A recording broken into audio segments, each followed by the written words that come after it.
jacket on, like my full winter coat on. I'm not happy.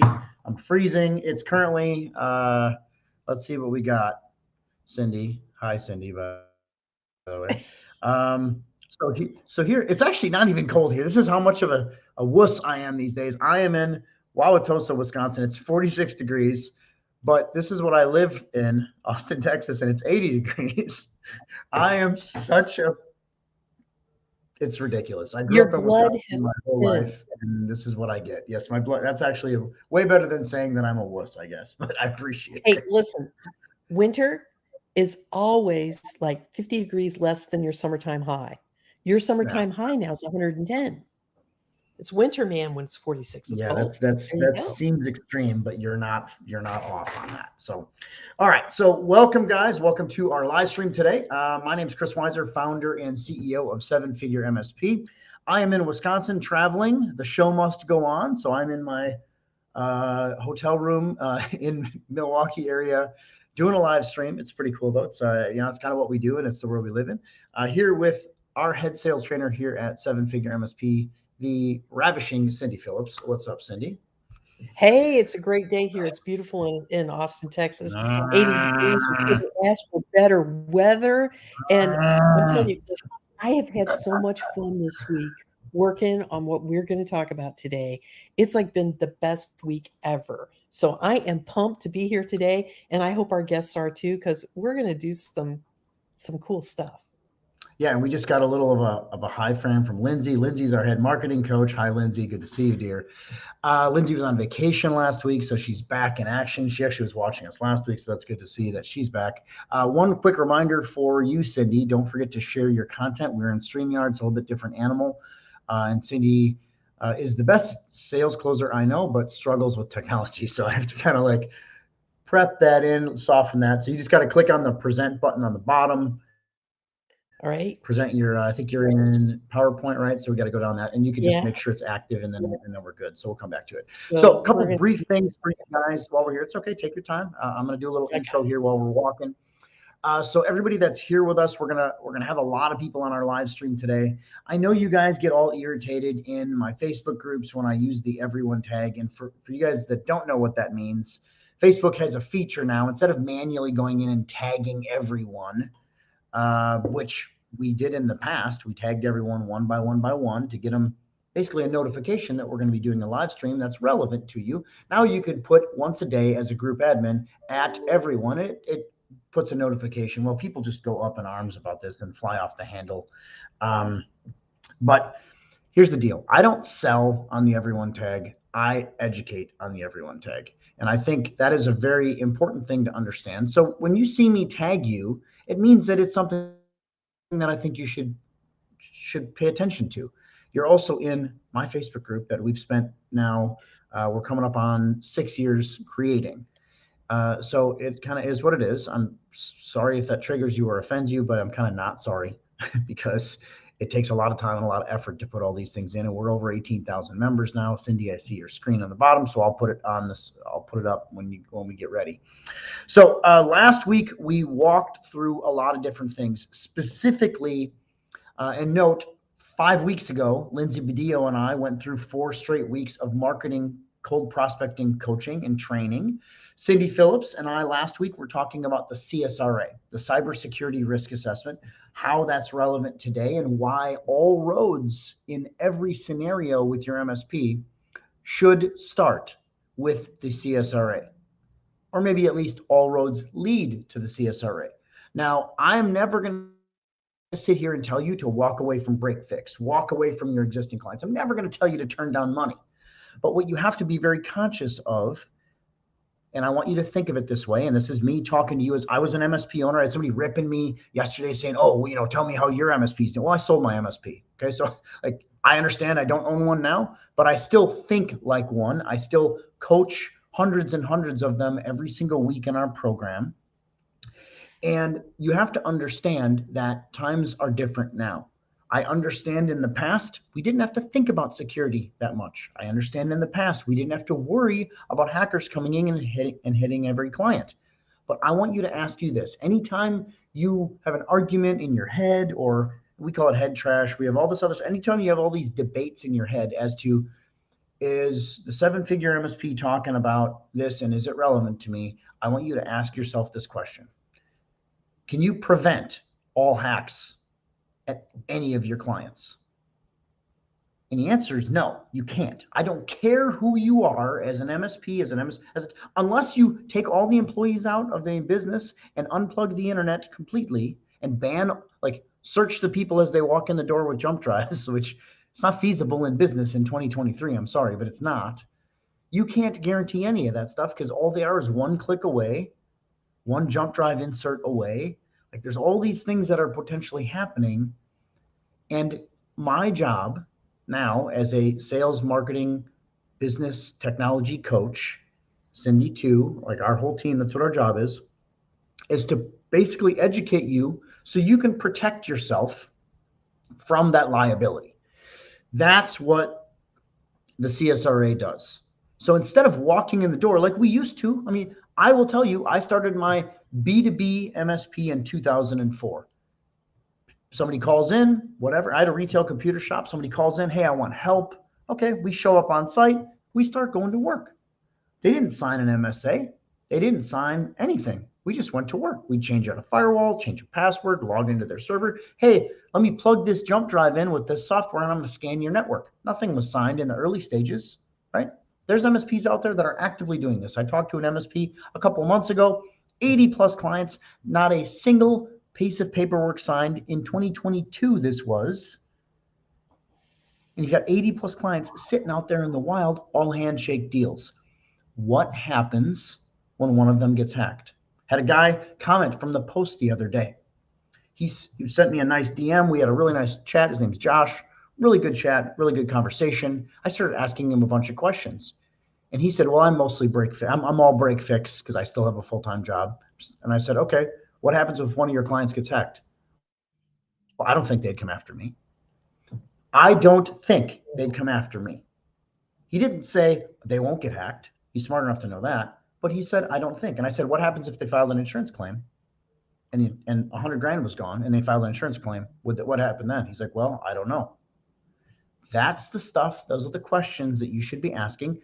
That's why you have to diagnose before you prescribe. Cybersecurity risk assessment. All roads in your business. Take break fix. Great. Cindy and I talked about this last week. Break fix is paid leads, paid opportunities. Amazing. Make sure you're protected on the front side. Move into a cybersecurity risk assessment. If they decline wanting what you propose after that, diagnose into prescription, fine. But I told you that you needed cybersecurity. It's not my fault. Not a whole lot different than going to the dentist, the doctor, financial advisor, wealth advisor, whatever, CPA. They're doing their job advising you and letting you be educated enough to make the choice. So that's what you need to do for your clients, and that's what the cybersecurity risk assessment does. Now, that being said, what we're going to walk through today with the, again, ravishing Cindy Phillips over here on the other side of the planet from me right now, actually, other side of the country, I'll say that. I'm in Wisconsin, she's in Texas.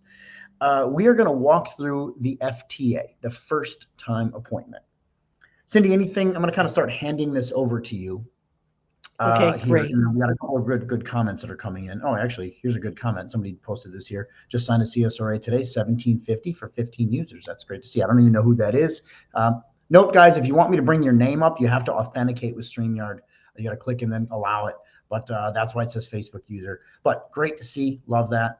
And then somebody else said here, if we could get all businesses to even do the standard stuff. Yes. We're going to go through this in the next couple of weeks of kind of how to get them to do this, but we talked a little bit about it in the CSRA. Your job is to include all that. So we'll talk about that in the next couple of weeks here, what this person just said here. But I'm going to hand it over to Cindy. Cindy, anything you want to say prior to that, let me know when you're ready and I'll share your screen. So I'm ready. So okay. Here's what we're going to do today. Last week, we talked a little bit about the cybersecurity risk assessment because it was important to realize that things have changed and we're moving your business in a new direction. So you used to do things a certain way. Well, we're going to do things a slightly different way. And when we make small incremental changes in your business, it makes a big difference in your trajectory and where you end up. Okay. Yeah. So last week we talked about a little bit about the cybersecurity risk assessment process, and we talked about the sales process as a big piece. Well, today we're going to take the first step in what I think would be an outstanding sales process for you. And we're going to break this first step down. Now, I want to be really clear about what we do when we go out to the first time appointment. It's all about getting the prospect to say, oh, I get it. I'm interested in discussing this more in depth with you. When we have a first time appointment, we're not swinging for a home run, we're not hitting for the fences. What we're looking to do is advance the sale. So, a first time appointment follows a particular methodology that's set up to make you more successful as you move down through the sales process. And it's all about engaging the imagination of your client. And we call that turning on your prospect's risk light bulb. And we talked last week about how that risk light bulb, Chris calls it like when the cartoon character gets a big light bulb above their head, like, aha, I get it, right? It's like So that's what we're click doing moment, in the right? Yep. FBA. And then next week, just a little preview, next week, we're going to be talking about how having an authentic conversation and really being yourself and being the best version of yourself helps you handle sales objections. And we're going to talk about how to uncover objections, how to handle those objections, and get you on the path to closing the deal. Okay. But it starts right here with the first time appointment. So, you guys ready to go? Let's go. Okay. Get it. Let's go. So, the first thing we have to do is, and I'm so happy Lindsay's with us today, we have to take what your marketing team generates, a marketing qualified lead, and we have to kind of convert that into what I call a sales qualified lead. And the way you do it is by having a little simple checklist. Now, when I put up what I'm going to suggest you do to make this lead more real to you, to make like a lead more three-dimensional and more really like a person, you're probably going to laugh and say, you're not telling me anything new. And that's true. But the difference between people who do their research and people who don't is substantial, particularly in the first part, in the early part of the sales cycle. So, first thing, we've got to know who is the business owner. Now, true confession time, you know you've gone on sales calls when you didn't know who the business owner is, right? Am I right? 100%. There's 100%. there's no excuse for that. There's tools out there where you can like type in who's the business owner and poof, it'll send it back out. You also need to know, who does that business owner trust? Who are the management team members? It would be fair to say that in my practice of coaching, and I've been with Chris now more than 3 years, high five, buddy, more than 3 years, Yeah, that's that awesome. that people start out saying, I'll take anybody for a customer. But as their MSP matures, what do they want? They want a customer that is a mature customer that recognizes the value of technology, that understands they can't run their business without it, and has a management team, an executive team, and they make decisions and they have a decision-making process. So you clearly want to know who the management team members are or if they have one, because that's going to tell you a lot about how they operate before you even get to the first time appointment. I recommend that you go out and you read their LinkedIn, you read their Facebook, you read their Google My Business page, you read their Glassdoor. Because what happens when we read all of these things and we learn about a business and a business owner? In this day and time, you can't hide your core values. Let's say you read about a company on LinkedIn and it looks great, and then you go to Glassdoor and you find out they treat their people horribly. Do you want to know that before you go on a call? Yes, you do, right? Or let's say you go in and you take a look at their Facebook pages, and you go to their Google local business page, and you find out that they've got horrible reviews. You're going to want to know that too, right? You're also going to want to know where they hang out. What kind of associations do they belong to? And what other people, who else do they know, right? You're going to want to know these things about them. You're going to want to search for news about the business and the owner, the business, and the key people on the management team. And the big tip off here is you want to look for change. What happens when a business is sold, when a CEO changes, when a CFO changes? What's the first contract they review? We all know the first contract they review is who's doing the tech, right? And we also know that when there are changes in management, there's changes at the supplier level for the business. So search the news and find out, number one, are they involved in the community? Number two, have they had a management change? Number three, what kind of press do they really get? In their press releases, you should be able to discern what is important to them, okay? Never go on a first-time appointment cold with no idea who is sitting across the table from you. Do your research. And Cindy, I'll tell you this on that. The amount of, and I want you guys that are watching this to think about the last 10 appointments you went on and how much of this did you actually know. Now, there's definitely some good salespeople out there, but a majority of people in this business are technical in nature and are so excited to get a lead, you kind of fumble all over yourself to get in the door and you skip all of these steps, especially if it came on a referral. But it's really critical to do all this stuff because you need to almost reset and go through these pieces. Right. And the last tip on here is you need to search for their key business relationships. When you read the news, when you looked at the LinkedIn, when you look at their Facebook, you need to look and see who are they communicating with a lot? Who do they mention a lot? What are the key relationships?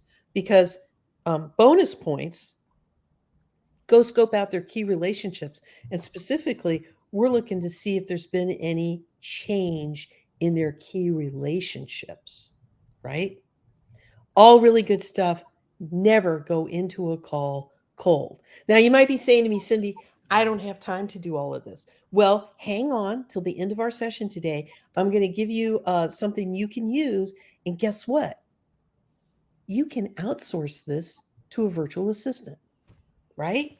Have someone do this for you because this is definitely something that you'll want to read a report, you'll want to internalize it, but you don't have to go click the buttons, right? And here's another thing with this, Cindy. One of the things that we've seen in the past is you get the lead and you're there within an hour. And some of this, like I understand, I use the terms common sense applies and your mileage may vary a lot because I want you to be educated enough to kind of make your own decision. So if you're going on a break fix type need to get something done, you got to slow yourself down a little bit, make sure your MSA is signed or whatever document you're going to have signed that limits your liability.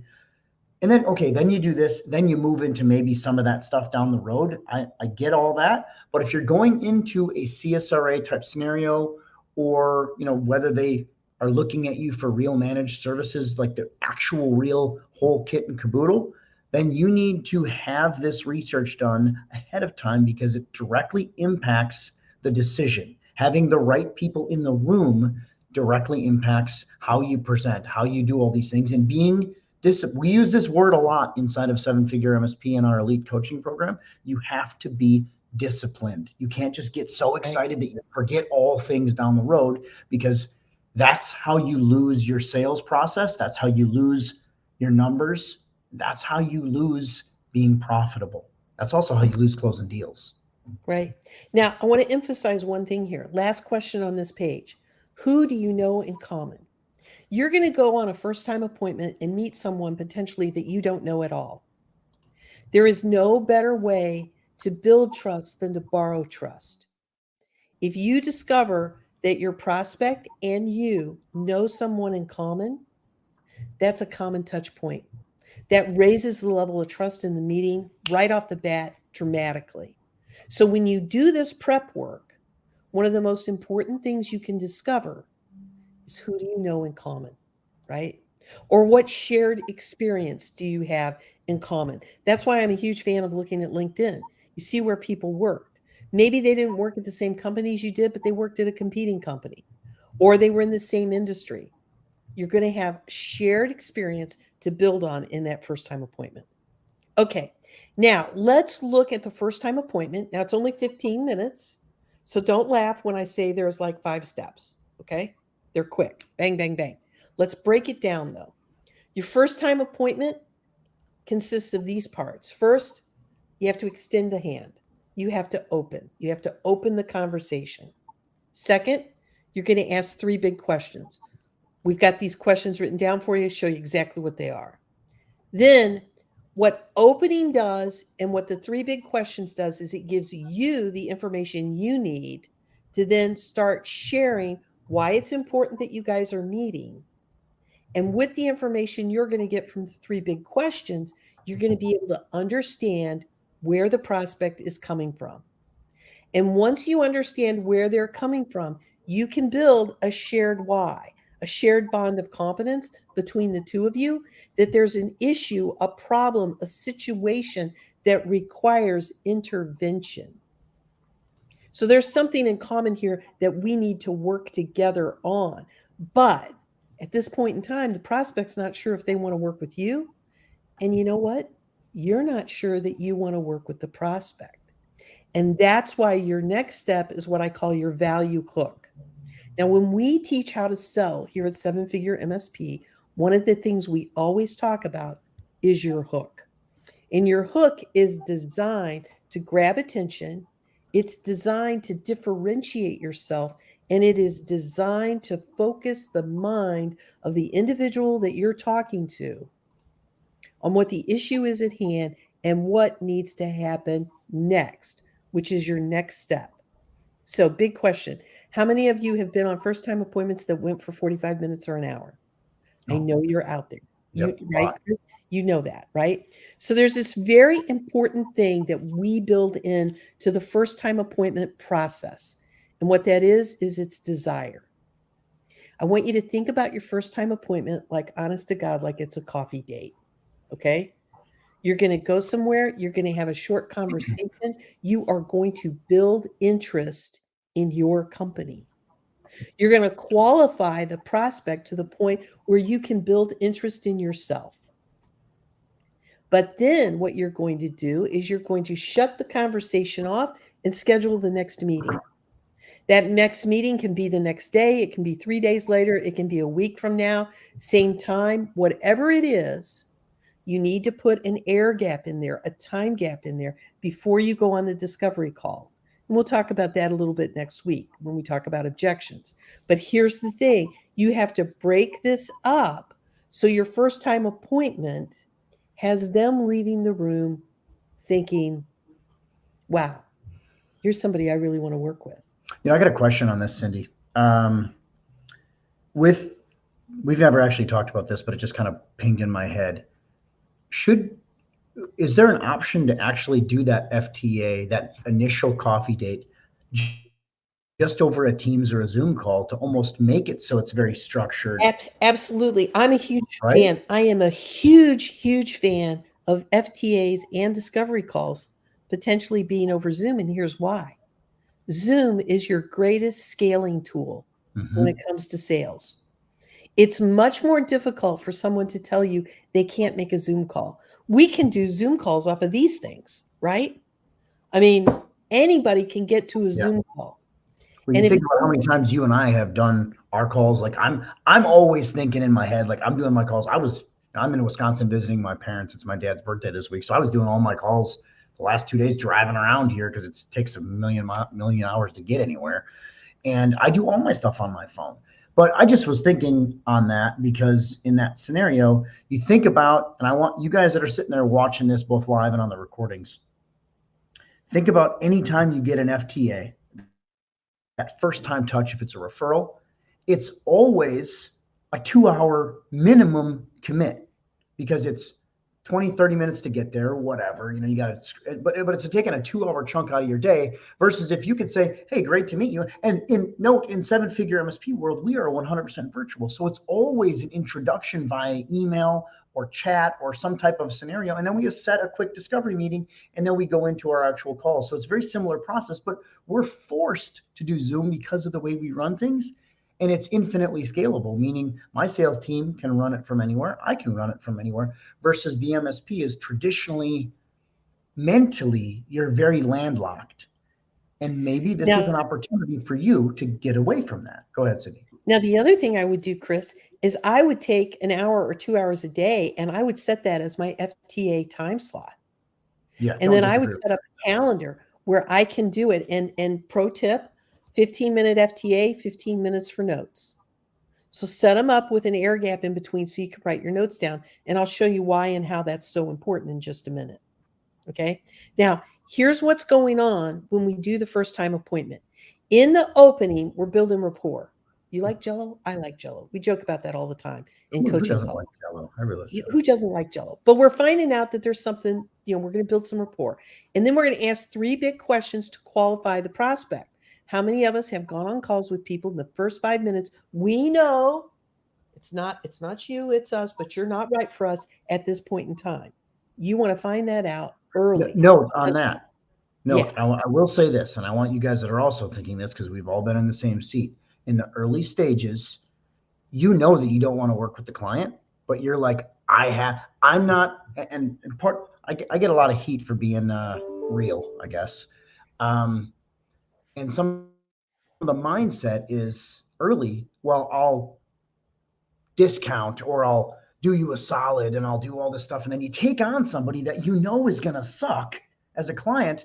And you kind of are trading that misery for the little bit of money, but you know in the beginning that you don't want them. So what our goal is to get you charging enough, the right, and nobody's saying ripping people off for the record. We're saying charge the right industry percentages that you should be charging for profitability, selling them and closing them the right way, but then saying no, it gives you the ability to say no to the stuff like this. Right. Sorry, Cindy, but I just wanted to get that out because this No, is like you as just you're jump right talking in. stuff entering my brain here. So Let's make it real. So here's the thing. We build rapport, we qualify the prospect, and then we tell some stories in the shared why so that they get it about what the stakes are and how we've had to raise our standard of care and how things have changed. And so we help them have a realization, a personal moment of realization. And then bang, we're in helping create desire with our value hook. Okay? So they have a realization and bang, they're like, what am I going to do about this? And then you help them turn that into desire. And at the moment they have desire, we pivot the conversation into taking the next step and making a decision together. Now, I want to be very clear about something. Every single time we go on a call, we make a decision. Every single time without fail, we make a decision. None of this, oh, we'll decide later stuff. Okay. We make a decision and we start with the first time appointment because we're starting a brand new relationship. We have got to execute the behaviors we want to see from our clients for the length of our time together every time we meet with them. And that means we're going to make a decision. So let me dive into how we do this. Okay. So step one, we got to open, we got to find common ground. You're asking me, hey, Cindy, this is a great idea. We're going to open things up, but how do I do that? Common ground is super important because you're going to share purpose, you're going to share values, you're going to build trust, and it's the cornerstone of your relationship. Okay. So how do you do that? How do you develop common ground? Number one, you've got to limit the number of questions you ask. Remember, you've only got 15 minutes. Number two, you have to listen more than you speak. The silences between what you say and what the prospect says are the most important time in the call. And you've got to know what your next step is, the discovery call, and you got to ask for it. And I'll show you how to do that. But let me model for you how you find common ground. This first step, the open. Okay, here's an example. The first thing we're going to do is we're going to set the agenda. Now, for any of you who've studied spin selling or Sandler selling or some other sales system, you know that setting an agenda is number one. So thank you for taking time to meet with me today. We're here today because we have something in common. We both want fill in the blank. What do you want? If you're meeting with someone who's called because they've got a problem with their technology, we both want to improve your technology, make your company operate more efficiently. So let's take the next 15 to 20 minutes and find out if it makes sense for us to work together. Now, look at what we're doing here. We have a shared objective. Does it make sense for us to work together? Never be confused about what the purpose of a first time appointment is. It is to qualify and screen whether or not it is worth your time, trouble, and effort to continue the conversation. When you don't screen appropriately, you get ghosted. Okay? So we got to screen. We do that in the agenda. Now we ask an open probe. Would you share a little bit about your business, what you do, what's important to you, and where you're taking the business? What are your goals? Why do we do that? Business owners love to talk about their businesses, number one. Number two, MSPs love to work with business owners that have a stated direction and are growing. How many times have you laughed about all the money that's fallen in your lap because a business grew and you didn't have to go get another customer? So why don't we, in the first time appointment, identify those type of customers, those kinds of companies? Open probe. Then we go to the reply. They're going to tell you a little bit about their business. Now you're going to tell them a little bit about your business. And this is the most important statement you're going to make in the first 90 seconds of a first time appointment. We're in the technology business. We help, whatever kind of company you help, we help law firms, right? We have law firms have the technology they need to win cases. What are we doing? We're tying technology to an outcome. We're tying technology to a goal. We're tying technology and security and safety to what people want, right? One of the biggest reasons people do business with us is, and then just share your why. You know why people do business with you.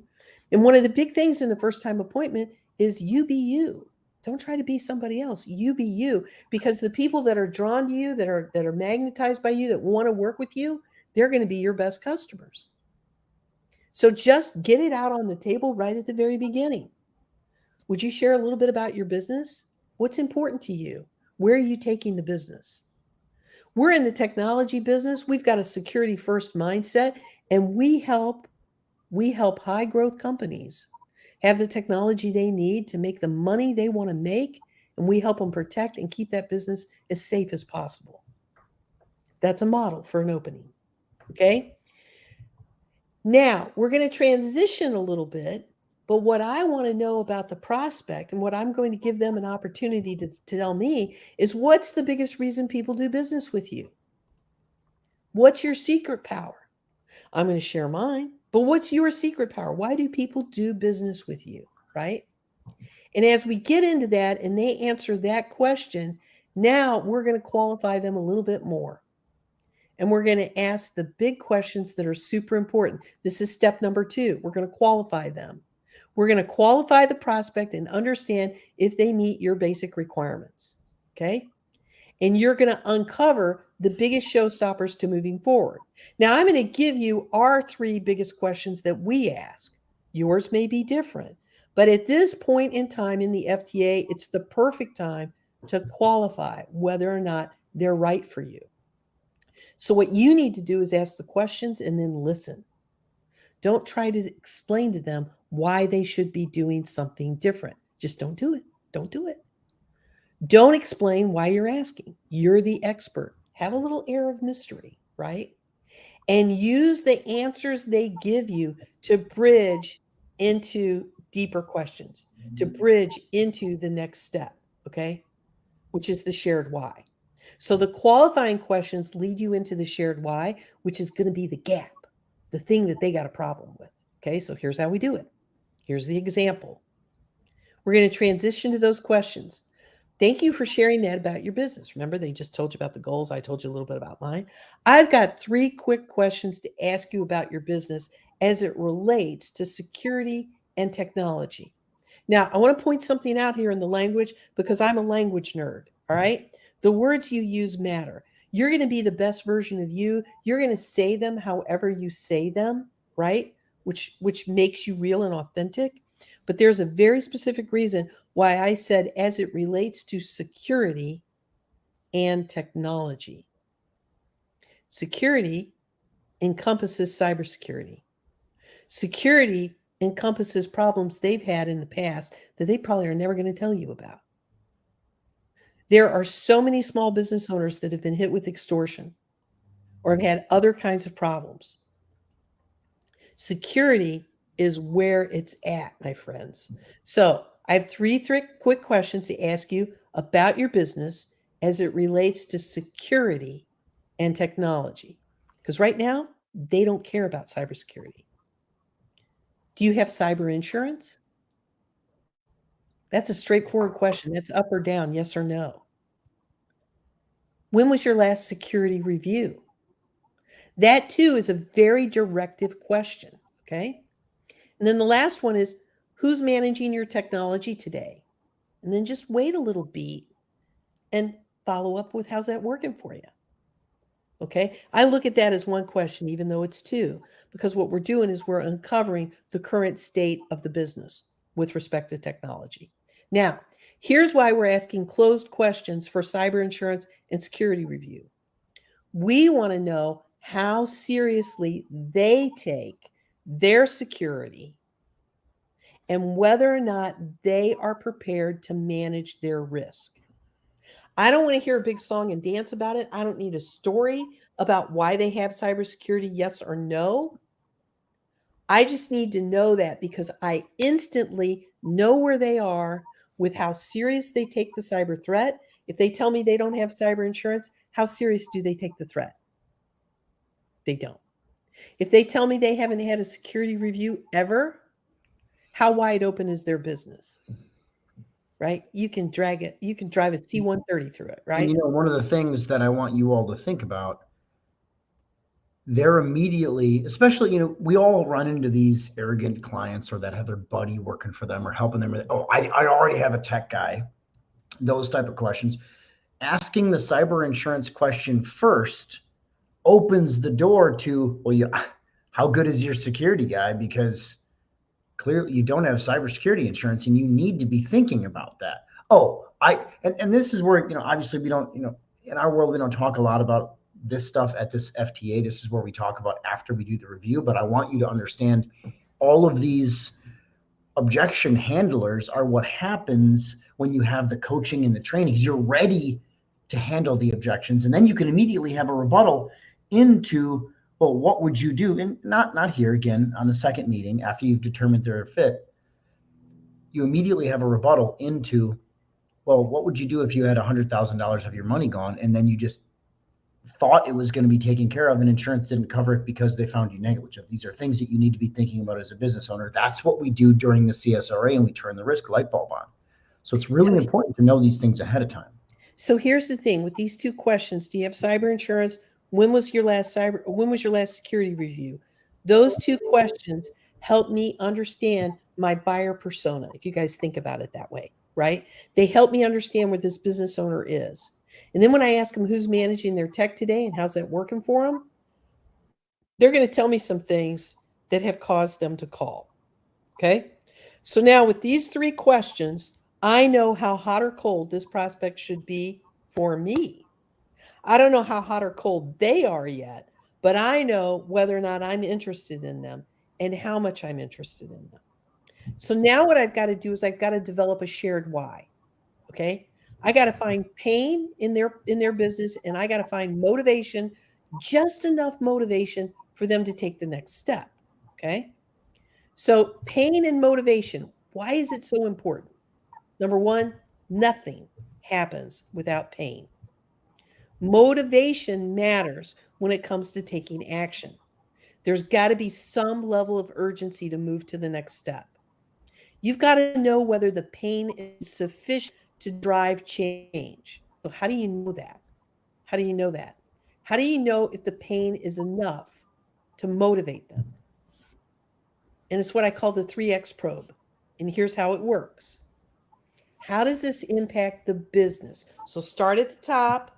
You got this problem. You've got this pain. How does it impact the business? Okay. How does it impact you? How does it impact your relationship with your family? Well, maybe you don't ask that one, but you definitely ask this question. What happens if it never changes? Okay. Now, if I ask somebody if they've got some pain about something and I say, what happens if it never changes? They immediately go to the worst case scenario. Okay. And they ought to be able to develop some internal motivation from considering that question. So that's the shared why. So let's look at a little example of how we would do that. Okay. So let's look at an example. Oh, yeah. And last thing, of course, listen more than you speak. Forgot about that one. Wow. Chris, I forgot that we're supposed to listen more than we can speak. That's what happens when I get into webinar mode here. Oh, and the last thing, shouldn't forget this either. Don't solve the problem. Okay. How many problem solvers do we have on the call? Self confess, throw it up in the chat. Are you a problem solver? Everyone, right? Are you a people solver, right? You want to fix that problem. When you're developing the shared why, I want you to fold your hands so you can't explain to people how you're going to do it. Okay. Fold your hands, listen intently, nod your head a lot, right? But don't tell them we could do this, and this, and it all go away. You're on the first time call. Okay. First time call, you are not fixing anything. Okay. Can you say that with me? First time call, no fix anything. Right. We're just exploring, we're understanding. So don't solve the problem. All right. Here's an example of shared why. We find most businesses cannot function properly without technology. How does technology help you achieve your goals? Now, I want you to think about this. What we're doing here is we're trying to build a bridge from this business over here to your business, which is a tech firm. And we're trying to find common ground and bring it together. Okay. So, how does technology help you achieve your goals? Now, we've all been on sales calls where a lovely prospect has told us, I don't need any stinking technology. I buy my computers at Walmart, they work perfectly well, right? We've all had people like that. But here's the thing, they're not your target customer. So, in the first time appointment, you want to be able to identify that and ditch them, okay? Nothing worse than putting 3 hours into talking to somebody who's never going to pay for your services and doesn't respect you. So, this question, how does technology help you achieve your goal, is specifically designed for you to help build that bridge from the prospect's business to your business, a shared bond of competence and respect. And we talk about that shared bond of competence all the time, but this is how you identify it. We find, we're the tech people, we find that most businesses cannot function without technology. They can't function properly without technology. How does technology help you achieve your goals? Now, most business owners should be able to give you an answer to that. Okay. That answer is going to expose their biases. It's going to expose how they feel about technology. It's going to expose whether or not they believe technology is a competitive advantage for them, right? Whether it enables them. You're going to find out a lot when you ask, because that's truly an open ended question, right?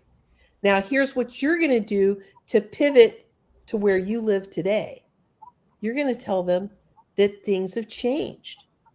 How concerned are you about cyber attacks? Now, what are most people going to say? Most people are going to say, I've never thought of it, don't care, have no interest in it. It doesn't apply to me, right? But that's why we always say things have changed, because they truly have. Things have truly changed. I respect that. I understand you're not worried about cyber attacks. Let me share with you why we focus on security. Did you know that small and mid-sized businesses are targeted by criminals for cyber attacks? And then what you're going to do is you're going to tell a couple of stories that are near and dear to your heart about firms that have been attacked. So let me model that behavior for you. Let me share with you why we focus on security. Did you know that small and mid-sized businesses are targeted by criminals for cyber attacks? Like, yeah, I probably shared with you that I love baseball. Well, there was a sporting goods store that I used to frequent that was attacked with a business email compromise. They were attacked, And they had to shut down both stores on the weekend when all the kids were getting their supplies to start spring baseball. And sadly, 6 months later, they had to close down one of the stores because all the parents figured out that Dick's Sporting Goods wasn't as bad a big box store as they thought. And so they stopped buying local and they went to the big box store. And that happened because of a cyber attack. Now, do you see what I did there when I told that story? I tied it to the results of the business. I didn't talk a whole bunch of tech, right? And so what happens is people start thinking about really quick. Sorry, I didn't mean to cut you off. My brain was slow on that. If you think about how important the research is and how important the prep is, if you do all that research ahead of time, you can have all this stuff laid out in your process, in your plan, and you can predict this happening because you're the one controlling the meeting versus it being 100% reactionary and you have no plan. I talked about this a little bit last week, but oftentimes I compare sales and IT sales and all this other stuff to the movie Hitch. And you ever see that movie, Cindy, with Will Smith and Kevin James, to where they're all mad at him saying, "Oh, so you scam women, blah, blah, blah." And he's like, "No, I just teach the men to get out of their own way." What would it be like if men actually had a process and a plan and all these other things for dating? Oh my God, look what the results could be. It's very similar to this. So Cindy, you're like the Hitch. You're like the IT MSP Hitch. Yeah, exactly. So, okay, so we're doing the shared why, right? And so, first of all, I want you to look at how this worked. Number one, we're connecting their business to our business by saying, hey, how does technology help you achieve your goals? And then we're laying down a very important cornerstone. We're saying things have changed. How concerned are you about cyber attacks? I don't care. Well, you know what? We do because did you know small and mid-sized businesses are targeted? And then you have a couple of stories. Now, think about this. The structure is what makes this work for you. So let's go see what the next step looks like. The next step brings it home and brings and raises the stakes. To your business if you had to run with zero tech. No, that'd be impossible. Well, what would happen if your business bank accounts were drained? What would happen to you? You want to turn the light bulb on? You ask that business bank account question, and you watch the look on their face because that's not something they're equating to hacking these days. Now, here's the sad but simple truth about technology today. It's a double-edged sword. You can't run your business without it, but the minute you put it in place, your money's at risk. Look at what I just did there. I tied tech to your money, and I didn't use any technical words. Do you get that? Do you get how powerful that is? So what we're doing here is we're having a business level conversation, and we're establishing that shared why. So Chris, you've never seen this before. How does this work for you on establishing that shared why and that shared bond of competence? Well, it's absolutely so critical. And one thing I want everyone that's watching to continue to understand, this is going in with you controlling the sales process, you controlling the structure, you controlling the cadence, you controlling the research, you controlling the questions, you controlling the shared bond of competence. And I want to explain that a little bit. We talk about that on our webinar a lot, which I'll talk about in a minute because we got one coming up on Monday. But that shared bond of competence is shifted now from, it never used to exist because your clients forever only thought of IT MSP technology as something breaks, they come fix it. I need new stuff installed, they come do it. Now it's your job to put on their plate, they're going to get hacked. What's the plan after? That's the shared bond of competence. They have to understand that it's not just on you. You guys have to work together in that. And their version of that, your side's to help them protect, not prevent, help them protect. And then their side is understanding technology, understanding risk, and making the investment, budgeting, planning for this. So it's this instead of it's all on you, Mr. IT guy. Times are different. So I think it's critical. Exactly. Okay, now we're going to transition over to step 4. And hey, man, this is diamond time, right? Now we're going to share with them why you, as the IT service provider, why you, as a cybersecurity expert, why you matter. Okay? You can swing a cat and hit 10 MSPs in your town, right? We all know that. But yet, there's so much business out there because so many businesses have refused to step up and do what they need to do. The criminals are driving people into our market. So it's incumbent upon you in the first time appointment to be able to help people understand where your value comes from. So you want to differentiate yourself from the very first conversation, and you want to lay down a theme that you're going to be able to take all the way to the closing table. Super important. A lot of what we do in this first time appointment is lay down the tracks for our high speed train that's going to more MRR. You've got to build in a reason at the very beginning not to be the cheapest solution in town, not to be the lowest cost provider. Now, if you want to run a Walmart shop, that's great, okay? But look what happened to Walmart. Amazon came along with technology and they're really putting a hurt on them, okay? If you want to be the lowest cost provider, you got to have a business model that's tuned for that, and most people do not. So stop kidding yourself and just embrace the fact that you can develop value in the mind of the customer easier than you can cut costs. Okay. So we've got to build in a reason right from the beginning why you're not the cheapest person, why you're not the cheapest business in town. And it gives you and your team a reason to be proud of what you do and reject prospects that do not share your core values early in the sales process. And I want to talk about why this is so important right now. Who's got turnover on their team? Who's having problems acquiring the right talent, great talent?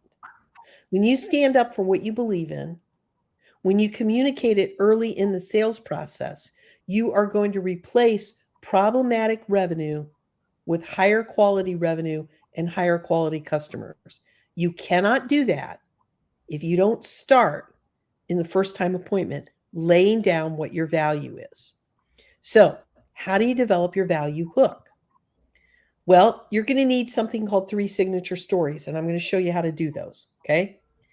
And you're going to have to distill these stories down to your why you run your business, your shop the way that you do. And this goes back to a very important thing. You have to be the best version of you. Don't try to copy anyone else. It won't work because you won't be authentic. You won't be transparent. You won't be who you really are. There are enough prospects in this great blue ocean that you don't have to sacrifice what you are and who you are and what makes you special. When you embrace it, you develop your own tribe and people follow you. And that is really what you do here when you build your value hook. So you have to decide what you stand for and what you will not tolerate. And I can't say this enough. You have to do both sides of that equation, okay? Because when you do both sides of that equation, what happens is you repel the clients that don't respect what you stand for. And the minute you do that, you open up time and space and energy and resources for the people who do align with where you want to go. So it's all about alignment. So You know, here's how you develop your hook. Yeah. one other quick thing. Let's bounce back one slide quick. I know we're tight on time, but it's okay. Um, One of the other things that a sales process does, and you don't have to get it from us. We're giving you guys baselines. When I say that we're doing education on these, like we're not asking for money. You're not putting in credit cards. This is free stuff, guys. So you have to have a process somehow. Use a baseline of what we're teaching you and go in with a plan. You know what it's going to do? It's going to give you confidence. It's going to give you structure. It's going to give you professionalism, and it's going to set the expectations of what happens next. And that's really, really important. I'll come back to the confidence thing. 95% of what we do in our coaching program is giving structure and then all the documents and then coaching for confidence. That's what this is all about. Knowing what you're going to do so you can walk up to the best prospects and say, I got this. And I know if it don't close, it surely isn't me. Yeah. That's a big deal. That's exactly what it's about. So you're going to tell a story about how you make a difference, about how your business made a difference in a time your business saved a client. That's story number one. Then you're going to tell a story about what your business stands for and why it matters to you and why it matters to your clients. And then you're going to tell a story about what you stand against, what you will not tolerate, and why that matters to you and your team. Okay? So you got to distill it down. When you distill it down, your tagline is going to transform into your hook. It just all comes together like that. So here's an example. We saved a firm a certain amount of money last year when they were compromised. Our team executed the fastest path to recovery, and the insurance company congratulated us on our process. We're a security first firm. We do not compromise when it comes to our technical prescription. We have in the past, and we've learned from our mistakes. We hire the best, so we don't accept any disrespect in any form. Our people are our greatest strength. And when you distill this down, you say, we know we're not the cheapest provider in town, and we respect that you have choices in who you do business with. We help our clients achieve their goals with secure, reliable technology and white glove service. So do you see how I've taken these stories and now you really understand my company a lot better? And look at how fast I could put that information together. That's 45 seconds. Look at how much technology I'm talking about. 0. Do you see how that works? That's how you put your value hook together. Now, after I've done that, and I've told you I'm not the cheapest people in town, it's time to advance the sale. And that means we pivot to the next step. And the next step is so important because it manages expectations. We begin to train the client that we make a decision after every meeting, and we start building commitment to our process, to the way that we work. And here's how you do it. You manage your time so that you can ask for the next appointment. You do not share everything you know on the first time appointment. And you follow your process and never leave the call without booking your next step. So let me show you how you do that. Typically, at this point in the conversation, we make a decision about whether or not it makes sense for us to continue the conversation. After our next conversation, we would have the basic information we would need to recommend a course of action. Would you be willing to meet for 45 minutes to discuss in deeper detail how your business works? Look at that. Really simple, right? Would this day and this time work for you? Do you prefer Zoom or would you like to meet face to face? Look at what we didn't do. We didn't ask, when are you available? We said, would this day and this time work for you? And we present an option first because it works for us. It's a nice little switch, right? And do you prefer Zoom or would you like to meet face to face? If you take Chris's advice from earlier in this call, you just say there, we'll be sure to send you a Zoom link. And that's how you do it. Okay? So the first time appointment, when in this process do we turn on the risk light bulb? It's when we share the why, when we start showing our value and what it is we can do. So hopefully this all kinds of comes together for you, right? About how this works. And if you get down to the last step and you know this isn't a prospect you don't want to work with, you just let them know that at that time and you kick them to the curb. Okay?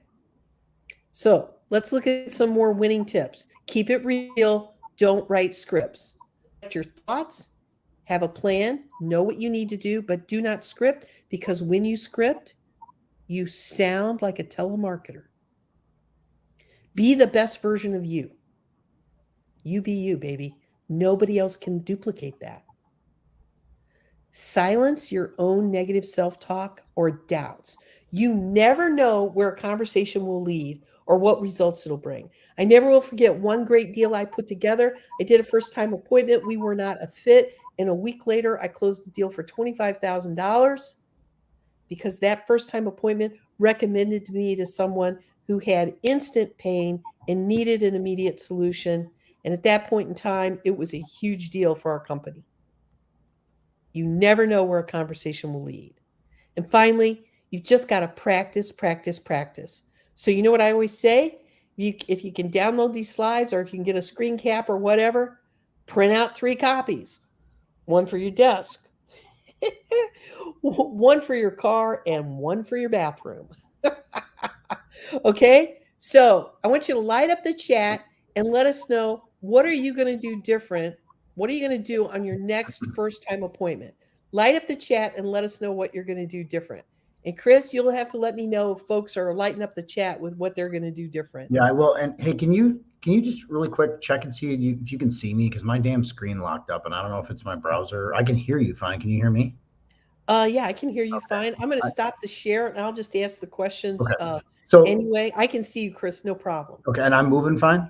Oh yeah, you're moving Okay, fine. yeah, No yeah. problem. My screen's completely frozen. So, I use StreamYard in Chrome, and I probably should stop doing that and just use it in Edge because it's a piece of crap.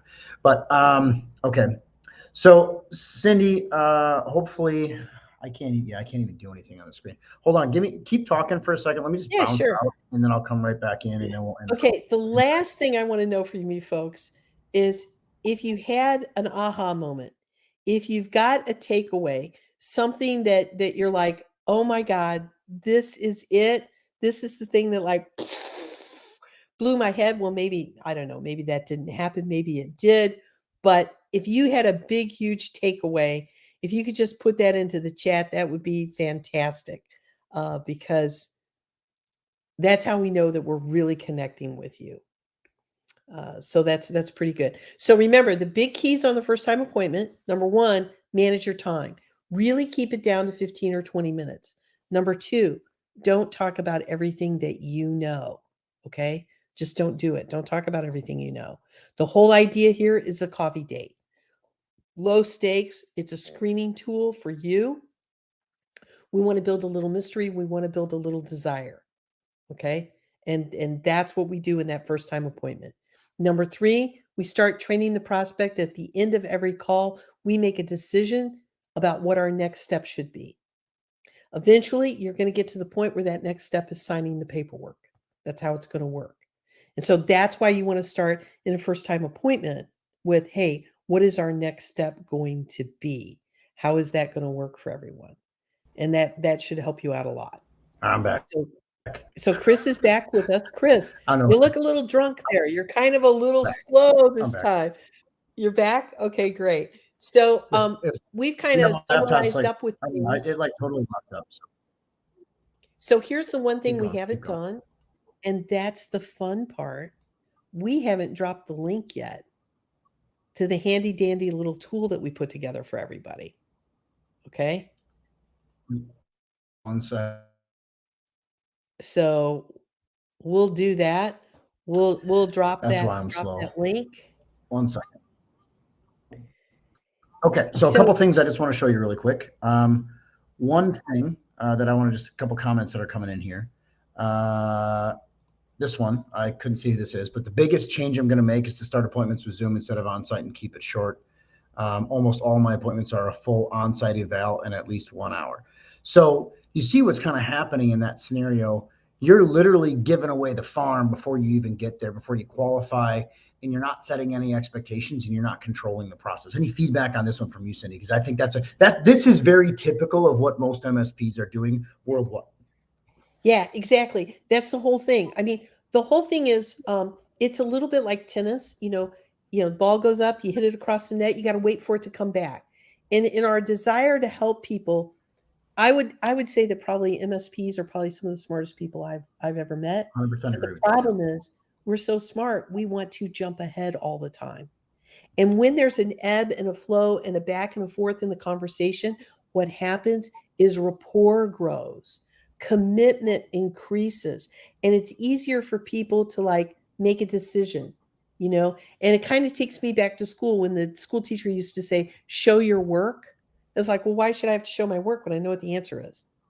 I can do this in my head, right?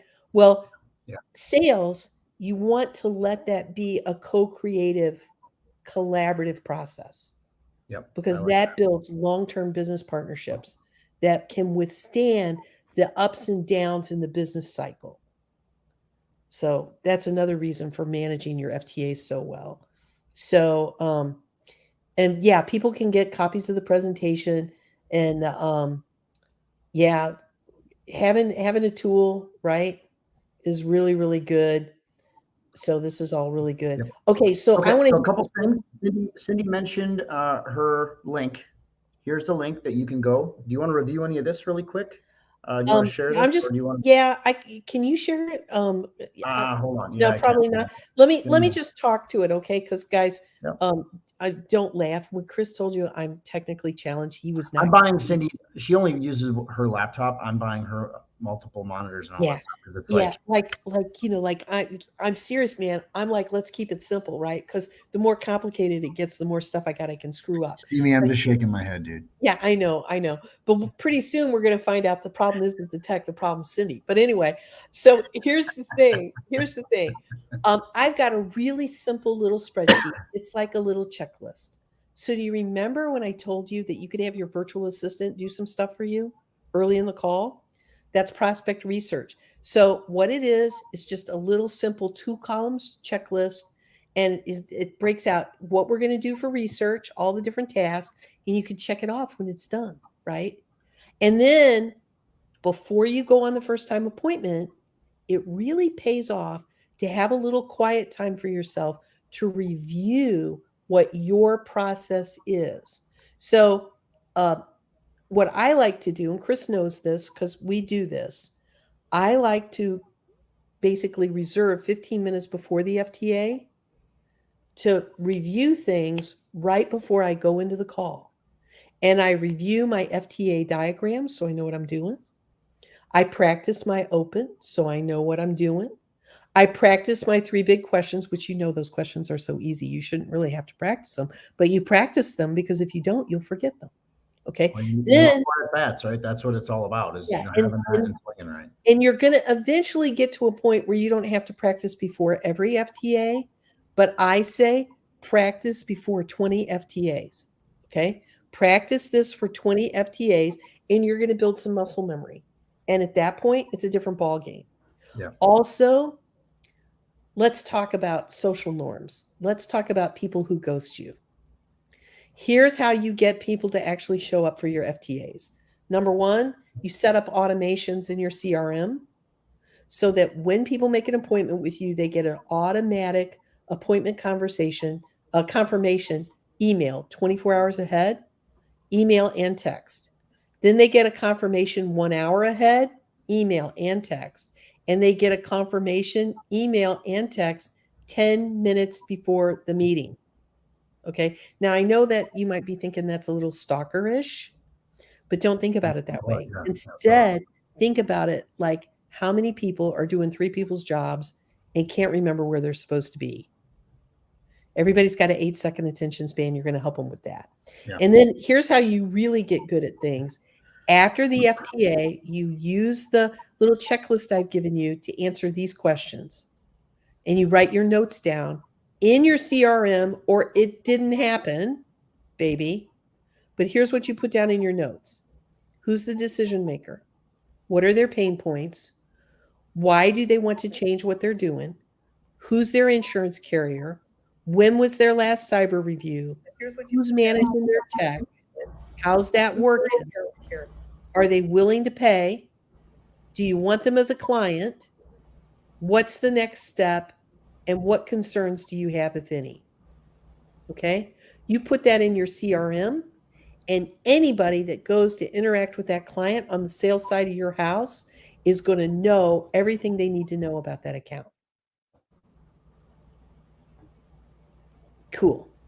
Okay, Chris, that's pretty much everything that I've got. So, yeah. Yep. So people are asking for the checklist. It's literally the link on the screen, guys, like right there. Like, so it's there. The CRM checklist, if that's what you're referencing, somebody just mentioned that in the chat. We have, I don't think we actually have that in a download, but we can, Lindsay, let's put that in a download. But here's the FTA plan that Cindy's referencing. It's right below me in the link. We'll talk about that. If you are not using a CRM, now most MSPs are not actually using a CRM product. That's a customer relations management tool. Here's how I like it. I don't even like the term CRM because your clients as MSPs should be managed in your ticketing system, your your PSA should be managed in your ConnectWise or whatever you have for that. Your marketing or your prospects, your leads should be managed in your prospect management system. It's really what it is, a PMS or a PRM, whatever you want to call it. But we use our own product. It's called Wiserack CRM. We have that for that. All of our elite members, our coaching members get that included. But you can use HubSpot. You can use actually a really nice one is called Pipedrive. I really like that. There's Close.io. There's all these different products that you can use. So, okay. And I really like this. I'm a huge fan of that. Somebody just said this. Chris, you can add everyone anytime you want if you keep doing these freebies. That's my point, guys. So I don't just blast out stuff and make it crappy. But okay, so there we go. We're good on the rest of that stuff. Couple other things I just want to say. I know we're running like 10 minutes behind, but we got such good content today and a lot of good questions. Cindy and I are going to be live on a broadcast on Monday. Now, this is a private webinar. So this is not going to be simulcast in any of the groups. This is a Zoom webcast. It's about 2 hours long. It's our monthly strategy session that Cindy and Chris, that's me and that lady, we are going to go through. Our names disappeared, so we got to do that, right? So it's the two of us on a 2 hour long call walking through our entire strategy for the why and all these concepts. Now, Cindy gets a little more in depth on the sales stuff on this call, actually, which is really great. And we're doing 4 weeks in a row of Cindy at 12:30 with me. We did Lindsay with lead generation the last 4 weeks ago. So we did 4 weeks of Lindsay. We're in the second week of Cindy. And then we're going to go through 4 weeks of Cindy, and then we're going to bring on Ryan O'Hara and a couple of our vendor partners to talk about cybersecurity and the stack you should be using. So that's coming up as well. But Cindy and I will be on a live webcast. Please feel free to join us. We're going to be giving away two people one person gets a $250 gift card on that webinar. We have a $100 gift card, and then everyone on the webinar has a chance to earn a $50 gift card as well. So those things are all coming. That being said, one last thing. We do have our Nashville event coming up in May. This is May 14th, 15th, and 16th. We're going to have a full cybersecurity incident planning pre-day, a bunch of other things that are going on, some great speakers. This is in Nashville. This is a live event. Feel free to sign up. We'd love to see you guys there. It's me live, all of our team live, all kinds of different things going on as well. So I got a couple more comments, Cindy. I think you can see that here. A lot of good people just saying a really good job. Appreciate you guys. Wish we had more time. If anybody has any questions, feel free to send me a direct message on Facebook. Okay, message me. I'll answer all of them. I'm not a jerk like everybody says I am. Cindy, we don't let her on Facebook. She doesn't know how to get there. I know. Yeah, there's the Chris Weiser Sucks t-shirts going on. I love that t-shirt. I love that t-shirt. If you guys do want a Chris Weiser Sucks t-shirt, you can just go to swag.sevenfiguremsp.com and you can buy them there. So, all right, Cindy, I'm going to bounce. Really appreciate you. Great job today. Again, you guys, if you want to come on the strategy webinar, we'll see you next week. Other than that, we'll see you next Wednesday. Cindy, what's your topic for next Wednesday? Just so we know. Oh, it's all about how to handle objections, right? Okay, so next week, Wednesday, 12:30 Central, I'll do another everyone tag, probably next Wednesday morning. I did this one yesterday. I did try, we're kind of measuring to see engagement on Facebook, but we're going to talk. Me and Cindy will be back next Wednesday to discuss how to handle sales objections. One other thing that somebody suggested was, how do we handle some of these initial calls with people that have existing MSPs? So that'll be a good one, maybe. That's a good objection. Yeah. Let's add that to next week. We can address that then as well. So I love that. All right. And Jason made my day today. So thanks, Jason. Really appreciate it, buddy. I especially this is the best info I've seen yet. So Thanks, guys. We'll see you later. Bye, everybody. Have a great day. We'll see you soon. Bye-bye.